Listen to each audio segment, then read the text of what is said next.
चलिए स्टार्ट करते हैं पैटर्न के साथ। तो सबसे पहले हम चोली के लिए एक पैटर्न बना लेंगे। तो ये जो पैटर्न है वो 1 से 2 साल के बच्चे के लिए बना रहे हैं, क्योंकि बच्चों में बहुत ज़्यादा डिफरेंस नहीं होता है 1 से 2 साल के एज गैप में। तो हम बनाते हैं, इसमें जो साइज़ ले रहे हैं वो आपको साइड में स्क्रीन पे दिख रहा होगा। तो चलिए स्टार्ट करते हैं। पहले इसकी जो लेंथ है वो हम लेंगे 9 इंचेस। चोली की जो लेंथ है अपर बॉडीज की, तो 9 इंच का एक मार्क लगा देंगे हम। उसके बाद एक स्ट्रेट लाइन 90 डिग्री एंगल पे होनी चाहिए। ये देखिए, मैं ये पैटर्न मास्टर यूज़ कर रही हूँ। इस पे यहाँ पे आप देख रहे होंगे ये 90 डिग्री का जो लाइन बना हुआ है, इस लाइन को आपको एज पे रखना है ऐसे, और फिर यहाँ से हम एक लाइन लगाएंगे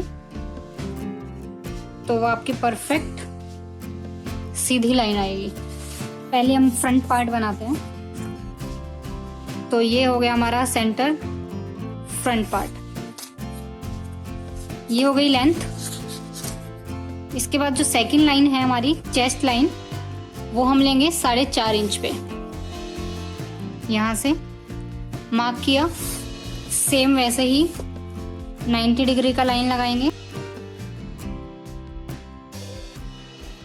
क्योंकि अब अगर आप देखेंगे इसको, ये देखिए ये यहाँ से भी 4.5 है और यहाँ से भी एग्जैक्ट 4.5 इंच है।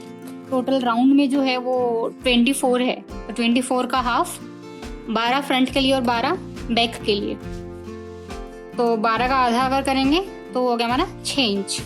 कमर पे भी हम सेम 6 इंच का ही मार्क करेंगे, क्योंकि बच्चों का जो बॉडी होता है उसमें शेप डिफाइंड नहीं होता है प्रॉपर, उनका बिल्कुल स्ट्रेट बॉडी होता है। तो ये लाइन दोनों पॉइंट्स को मिलाते हुए ज्वाइन कर देंगे। जितना भी बच्चे का शोल्डर होता है, जो शोल्डर पे एक बोन जो होती है, वहाँ से आप जब दोनों मेज़र करेंगे उसका एग्जैक्ट हाफ कर लेंगे।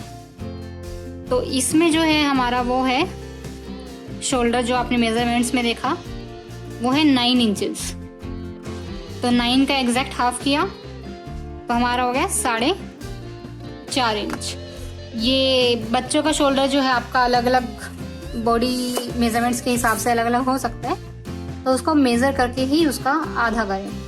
इसके बाद ये देखिए, फिर से ये लाइन मैंने जो नीचे जो लाइन मार्क की है उसके ऊपर मैच किया ऐसे करके, और उसके बाद ये लाइन स्ट्रेट ड्रॉ कर दिया। सो इसके बाद यहाँ से हम आर्म होल की शेप देने के लिए 1 इंच डायगोनल मूव करेंगे। ये देखिए, ऐसे करके आप 1 इंच मार्क कर सकते हैं ऐसे।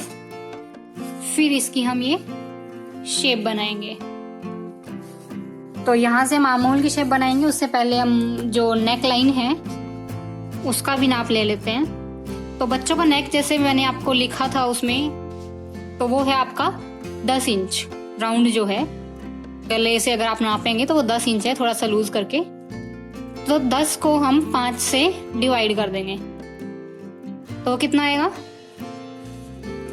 2 इंच। यहाँ से हम इसको मार्क करेंगे 2 इंच, और जो लंबाई है आपकी इसके गले की वो हम रखेंगे सेम।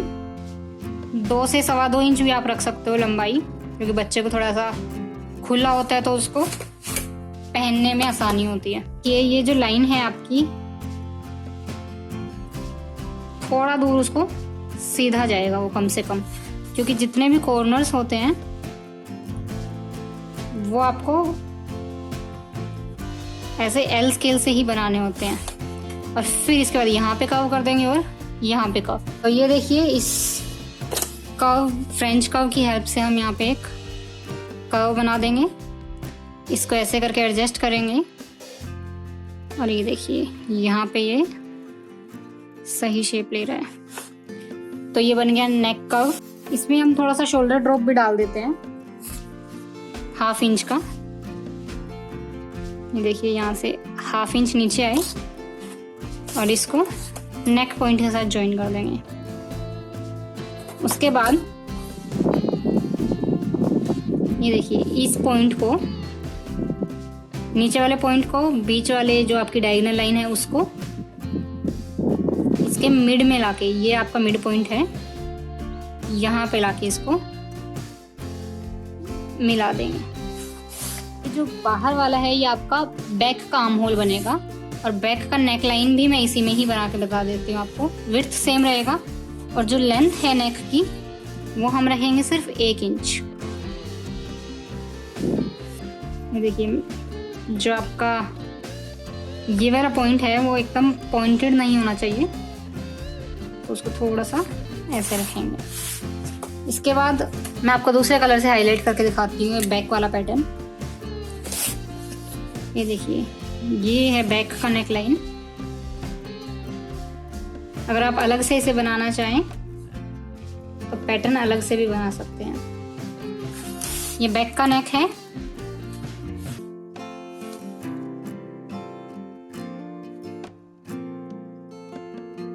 और ये बैक का आर्म होल है यहाँ से ऊपर तक।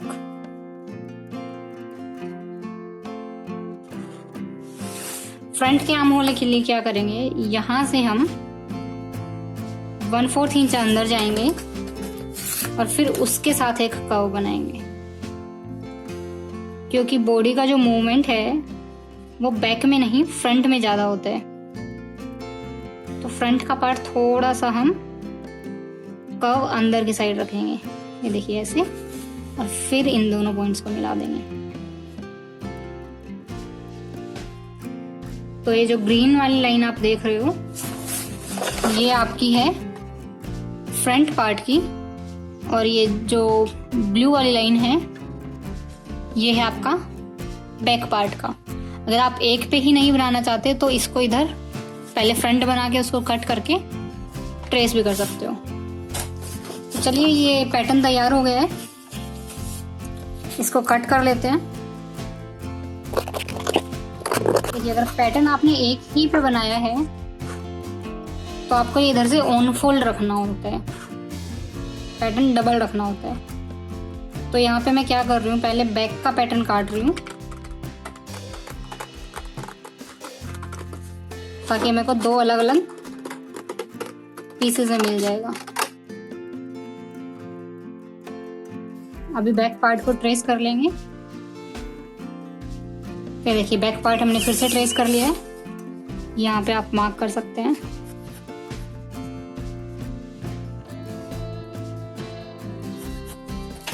और ये हो गया आपका फ्रंट। तो अब इसमें से आप जो है फ्रंट वाली लाइन कट कर सकते हैं।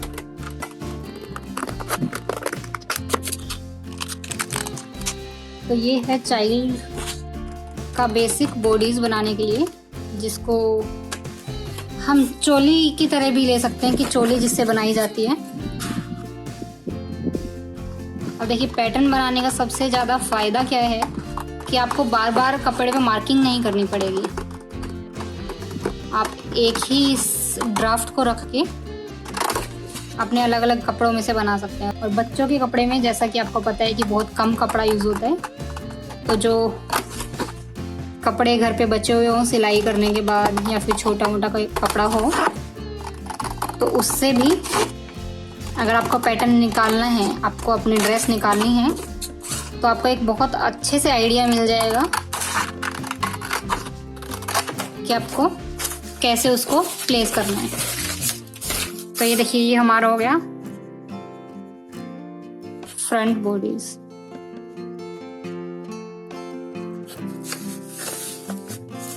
और यहाँ पे ये हमेशा रहेगा ऑन फोल्ड। इसका मतलब है कपड़ा यहाँ से डबल रहेगा और कपड़ा यहाँ से भी आपका डबल रहेगा। ये हो गया आपका सेंटर में पीछे वाला हिस्सा बैक का। ठीक है, तो ये है हमारा 1 से 2 इयर्स के बच्चे के लिए। ऐसे ही आप मेजरमेंट्स लेके किसी भी साइज के या किसी भी ईयर के बच्चे के लिए आप अपना बॉडीज पैटर्न बना सकते हैं।